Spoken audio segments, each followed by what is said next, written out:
Hello and welcome to 30 Days to Learn Photoshop. This is day 29, problem solving. My name's Ben Gribbin, and in today's lesson we're going to try and preempt any errors and alerts you might run into in your day-to-day use of Photoshop, and we'll look at how you can solve them. So let's go ahead and switch over to Photoshop and try and make it make errors. So here's another problem you might run into. You've got an empty layer, you've selected an area and you go to transform it. Oh, you've produced another error. Could not transform the selected pixels because the selected area is empty. So there's nothing that can be selected there. That's your problem there. That's probably just because you've clicked on the wrong layer if you are trying to transform something. The Photoshop cursor bug. Now, I can't really duplicate this, but sometimes the cursor will just remain on a certain tool or it won't work for whatever reason. And in order to sort that out, you'd probably best just saving your file and rebooting Photoshop.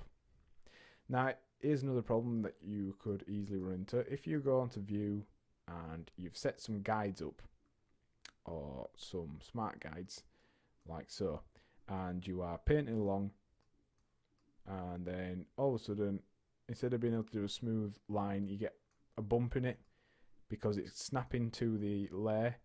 You need to make sure that you've got Snap to guides turned off so that your tool, now you can just completely freeform and it totally ignores that guide. It's just a reference point for yourself. Here's a problem you might run into when you're working on GIF files.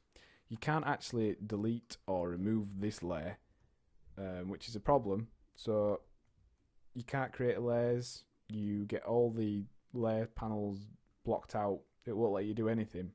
You're probably best off copying the image, so going Command A, copying it, copy merged, whichever one you want to do, and then go to File New and create an entirely new file. It will save all the settings from this file, so the size, the height, everything's correct, and you can literally just paste it in, and then you've got full control over your GIF.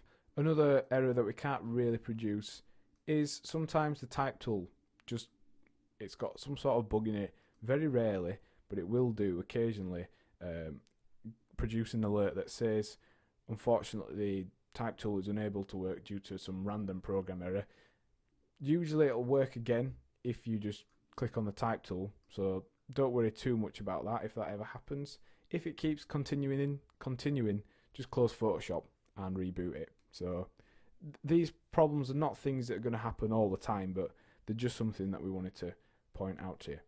If it gets stuck on the hand tool and you're unable to change, if the hand tool carries on over here and you can't change to a different tool, try pressing some of the keyboard shortcuts for another tool, or you could press the space bar and this sort of just resets. So then you could just go to the space bar, get your hand tool, and it should hopefully toggle out of that error.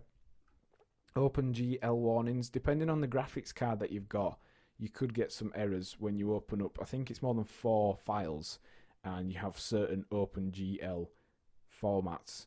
So you want to make sure that in the GL settings, you've got the right settings for the level of computer that you have. Open up performance settings, set the enable OpenGL drawing to either on or off, and it does have a number of features that are enabled when you have it on.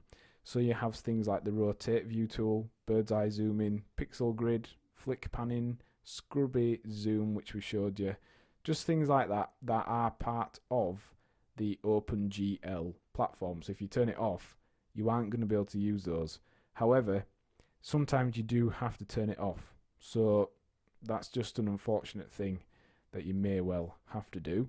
OpenGL needs at least 256 megabytes of RAM on your graphics card, so that could be where you run into problems. Sometimes when you're cloning and you are going along, you get this error.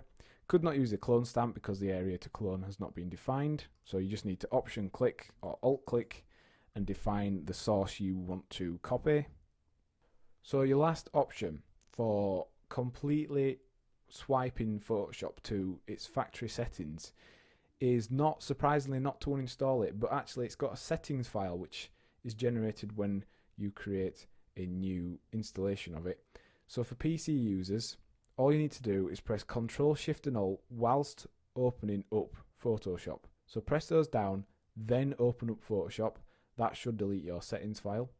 For Mac users, all you need to do is hold down Shift, Command and Option, and whilst holding those down, open up Photoshop, and that will swipe your settings file and hopefully solve any problems that you have.